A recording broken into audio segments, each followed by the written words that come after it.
So hi everyone, thought I'd give you an update, the latest update on my trip. I'm a bit few days late, but with the last few days of our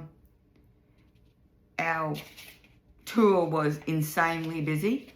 But the tour's finished now. It finished this morning, and now I've got a few days to chill in London before my next tour, which is going to be Great Britain and Ireland. So I've made some notes so I know what I'm talking about, because it's just, I can't tell you all the things we did. There's just too much. So what I thought I'd do is I'd just give you an update on what we did, and then I would pop in some photos along the way, because I've got so many photos. You would not believe how many photos I've taken. It's just, like click, oh my God, click, click, click, click. It's been incredible. So I can't remember. I think we finished up, I don't know where we finished up, but the next stage was when we went to Italy. Now, Italy was so fast paced. It was so much driving, and we were just jumping off for comfort stops, lunch, and quick photo opportunities, but the scenery was incredible. So when we got to Italy, the first thing we did is we stopped in Venice. We had an overnight in Venice, but we jumped on the boat and the ferry, and they took us out to Venice Island, to Venice, the main city that's on the island.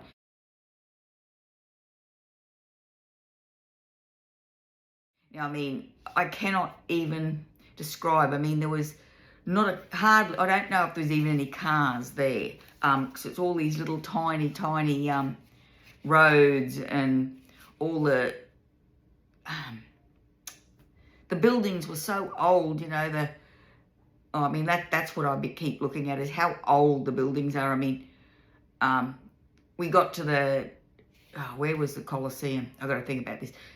And it was built in the year 1 or something, so it's over 2,000 years old. But anyway, we went to Venice City, and we went and saw Murano glass, and we got to watch a glass blower make a jug. I have got a couple of tiny videos which I'll put in here somewhere. Another island part of Venice, far from here, 1 mile from the north, and this other island's name is Murano.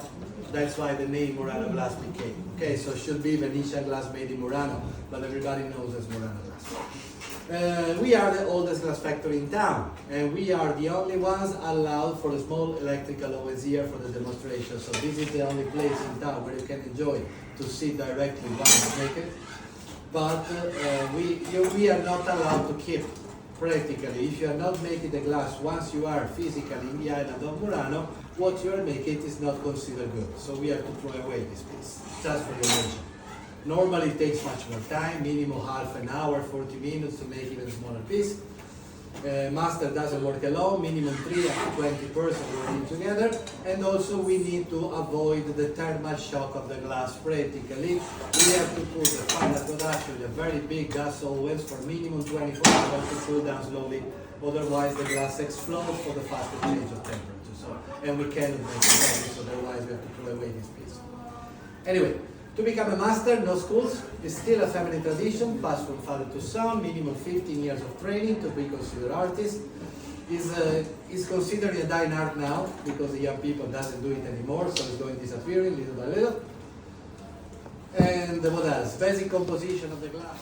And so the colors are not painted like the fake you find downtown, but they are fused inside. I tell you later how to recognize the wood from the fake, because unfortunately in town there are a lot of glass selling shop, but 85% are selling fakes. Really?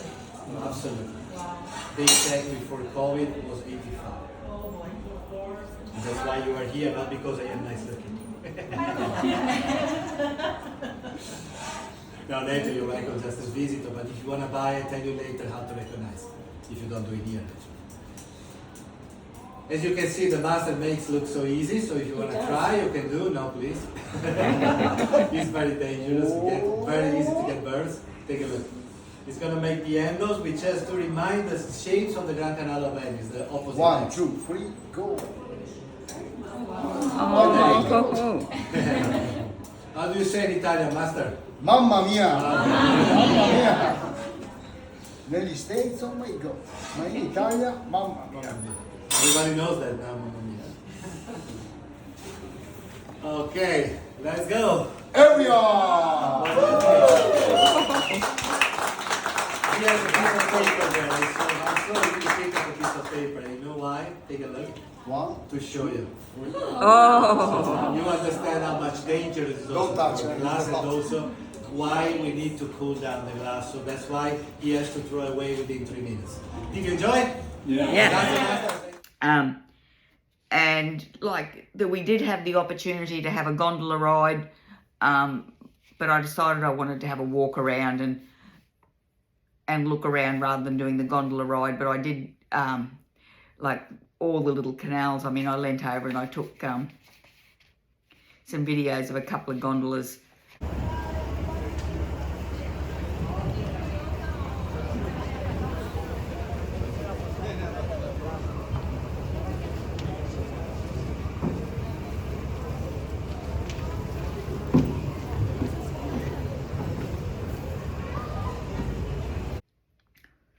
But the highlight for me was the bell tower. We climbed up to the top of the bell tower and you could get a 360 view of all of Venice.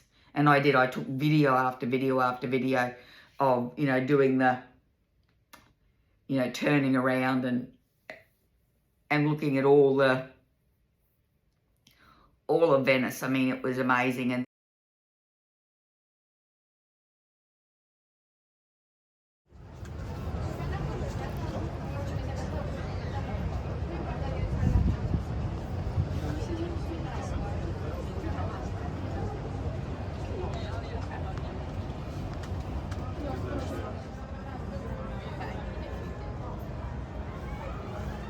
Oops, sorry, sweetie. I don't want to put it down. It's too much money. I mean, after that, we decided we'd go downstairs and get a drink, and then we sat there. It was so hot. I mean, it was up around, you know, 40 degrees. I mean, it wasn't really hot. I mean, we were just whinging. I mean, but we definitely raised a sweat. So we went and sat in the shade and had a cool drink then. We walked around a fair bit and looked at so much stuff. We went into shop after shop after shop. It was just, yeah, but it was all touristy stuff. But then we went down, had a drink and waited for our tour to pick us up, and then we went back to the mainland.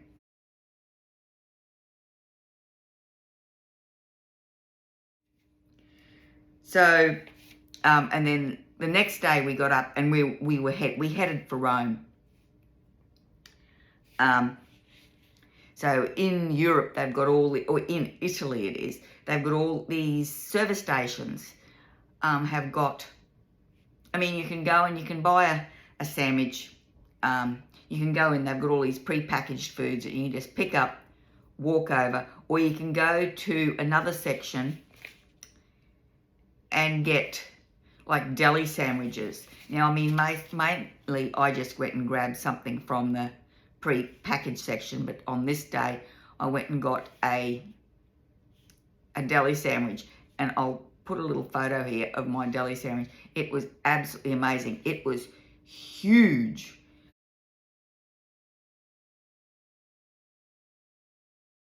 Like massive.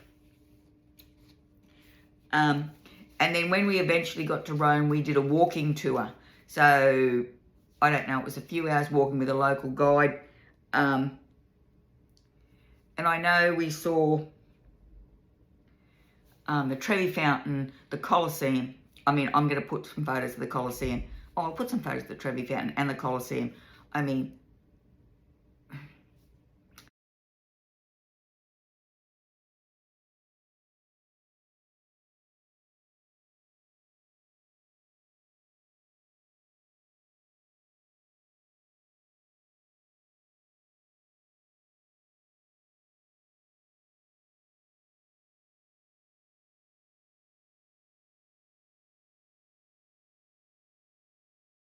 amazing. Just, you know, the fact that I was standing there, it was, yeah, I mean, and I'm really condensing this. It was so much stuff. And I can't even remember where we saw most of it. I'll have to put all my photos in order when I get home and label the albums just so I can remember where everything was. But I mean, we went to the Pantheon somewhere, I don't know, but that doesn't matter. Then the next day we headed for Florence. So in Florence we went to the,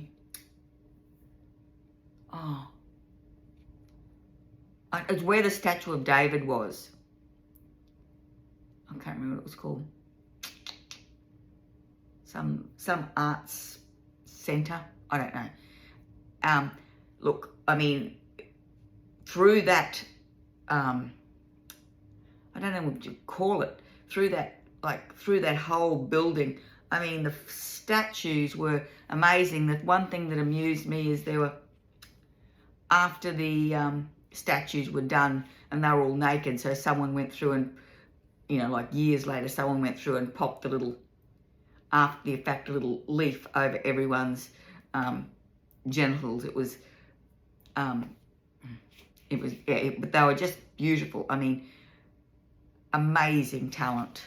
But David, I mean, I walked around him about 30 times just, I mean, I felt,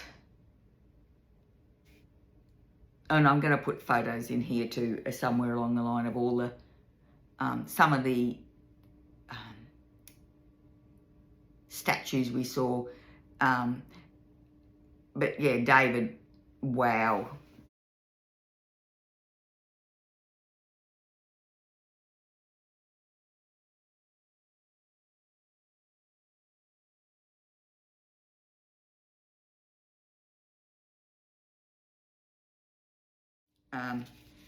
So there was somewhere where we weren't, in the Sistine Chapel, we were not allowed to take photos at all. So I couldn't get any, but I mean, that was stunning.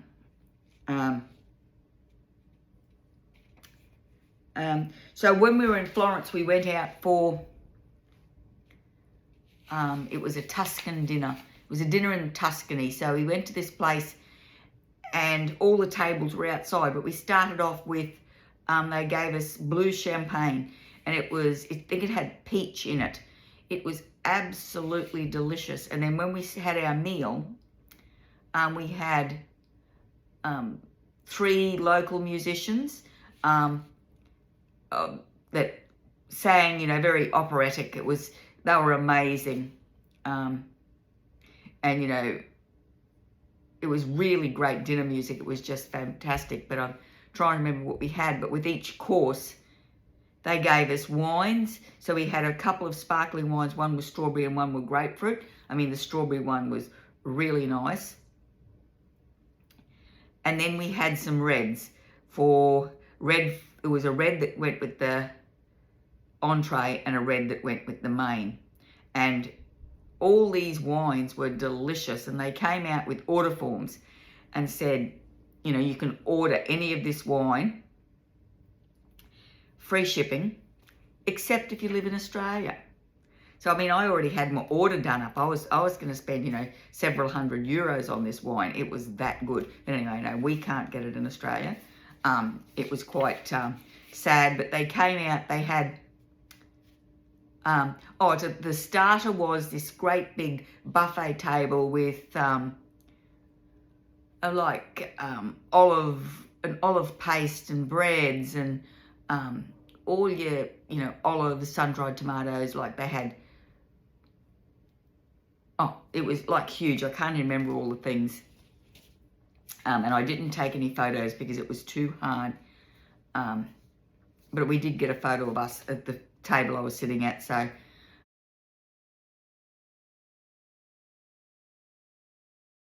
And then for the entree, they brought out, it was ravioli with truffle cream sauce, and then rigatoni with a tomato sauce. Now, I mean, the truffle one, the ravioli was amazing. And I've been looking and looking to see, and I think I need to see if we can make some ravioli for in the Thermomix. I'd forgotten, it's that long since I've made ravioli. I think I'm going to pull out my mould and we might have a go at the ravioli. The truffle cream sauce was delicious. And then for the main meal, they came out and they bought this huge rib, rack, the standing with the bones still in it. It was humongous and just melt in your mouth. And then dessert was, can't remember. Oh, it was a little berry and cream cake and a little piece of panna cotta, tiny. And then they bought the limoncello. Now, I mean, it was just absolutely, I can't take limoncello back to Australia, but I am going to see if I can get to limoncello when I'm in Australia. Amazing. So, but then, so I'm raved on about food, my mouth's watering, it was that delicious. It was really beautiful weather and the atmosphere was really great. Food was delicious. I'd go back there again and again. It was that good. So the next morning we got up and we were finally on our way to France.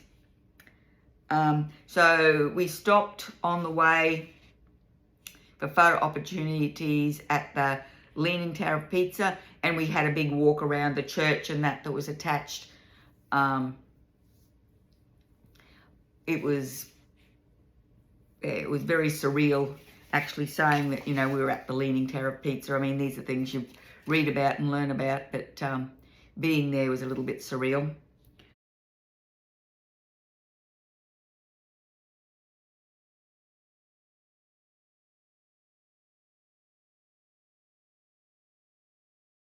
And then we stopped on one of the beaches in Monaco. It was a stony beach. And the water was nice and warm and it was so blue. Anyway, so I've got photos of that.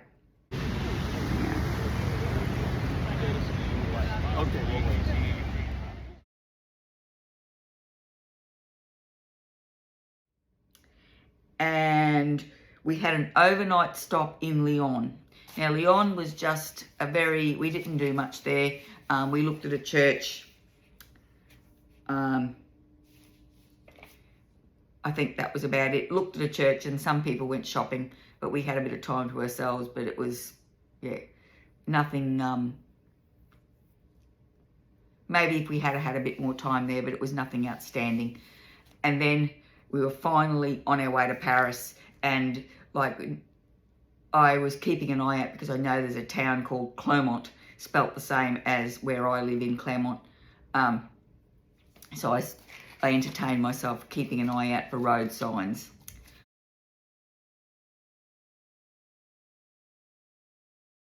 And on the way to Paris, they told us, look, I'm doing this, on the side of the road, they had every 10th of a kilometre, they told us how far it was to Paris.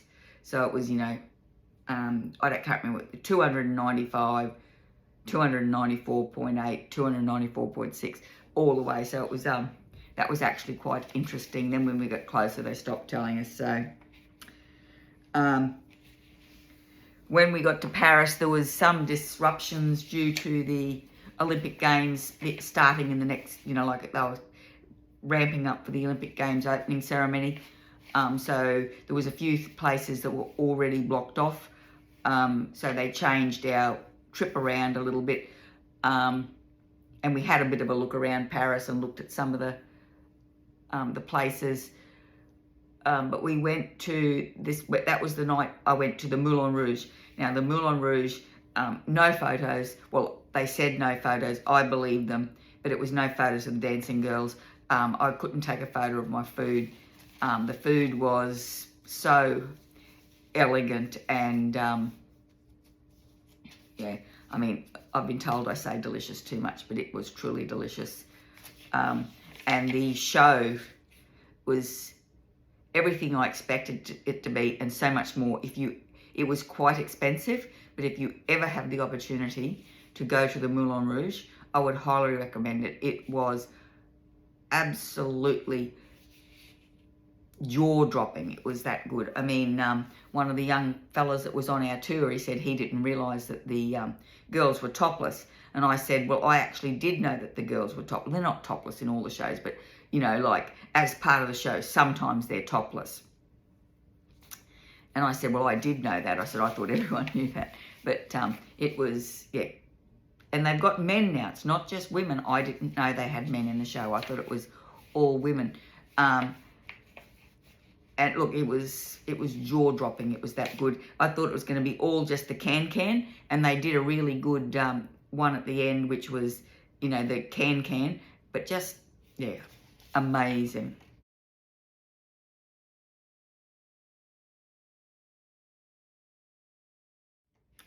So the next day we got up, on the way to the Moulin Rouge, they stopped at the Arc de Triomphe, and we did some photos there.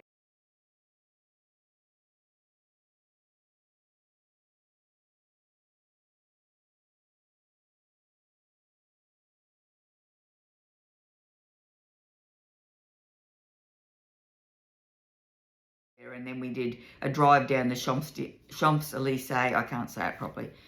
And I took a few photos. Louis Vuitton is having, they're doing renovations, and so they put a screen up so that to stop, to save, safety screen up.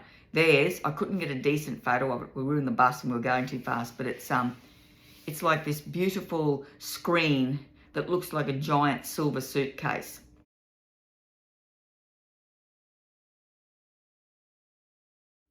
I've got a few little photos I'll put in here and I'll see if you can get an idea, but yeah, it was,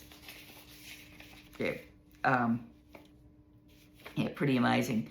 So the next day when we got up, we went to the, I've got to read this, Montparnasse Tower, and because we couldn't climb the Eiffel Tower because of the, because it was blockade off, it's in the brown area where you can't go unless you've got to get a pass to go there, and it was too hard for the group. So we went up the top of that. It's like there's a lift up to the 56th floor, and then you've got to climb the last 4 yourself, and it was really good view, like 360 view of Paris. So I managed to get quite a few photos up there.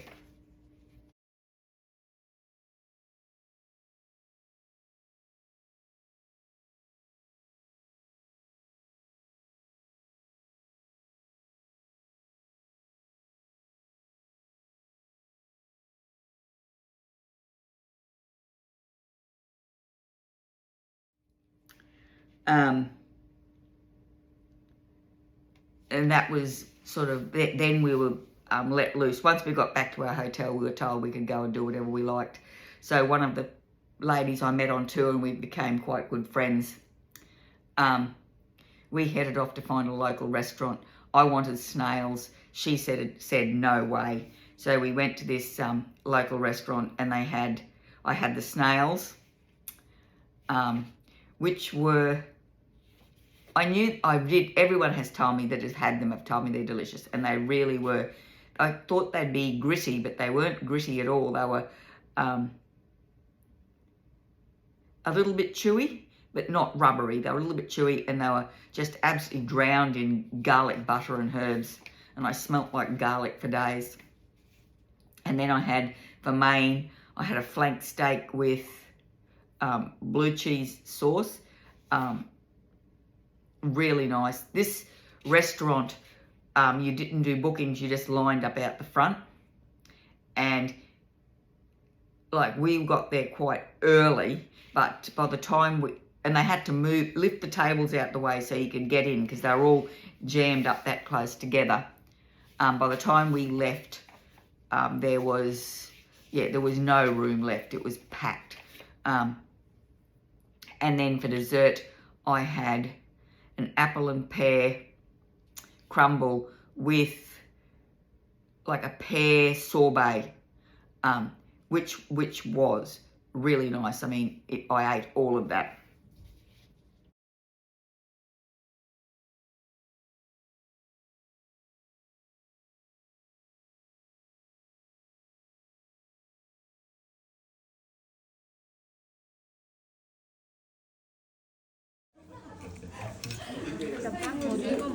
빨간 색깔 가운데.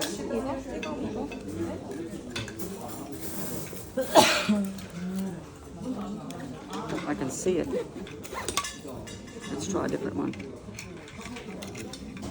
이거 있고 나머지 세 개는 이제 우리가 꽂혀서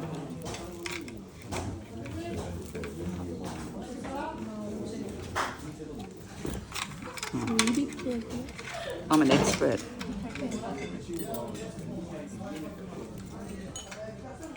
Here we go. 이거 혼자처럼 어떻게 Little piece of snot. 그게 이거야. Mmm. Mmm.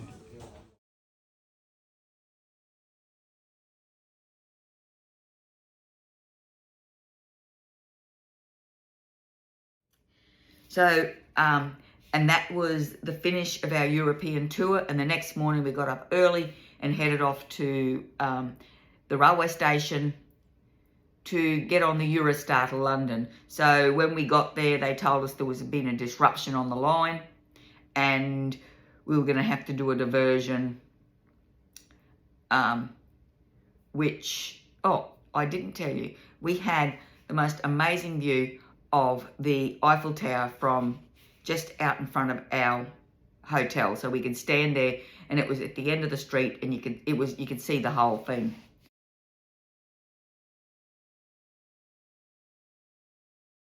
But anyway, apparently once we got on the train, we found out that there'd been vandalism. Someone had been disrupting the trying to disrupt the Olympic Games opening ceremony. So they'd set fire to 3 railway lines or something anyway. So we had an extra hour on the train. But it had top speeds of like 285 kilometres an hour, I think it was. But it was really comfy, lots of room. And yeah, it was really good. Really fast. Oh, it was a couple of hours. And then we were in London. So I'll tell you about London when I start the next video. Because this one's getting a bit long and it doesn't like uploading my big videos. So rightio, I'll edit this. I'll put all the videos, photos and everything in the right spot. I hope you enjoyed the video. If you did, could you please give it a thumbs up? Pop over to my channel and subscribe. And I will see you next time with a new update of my tour.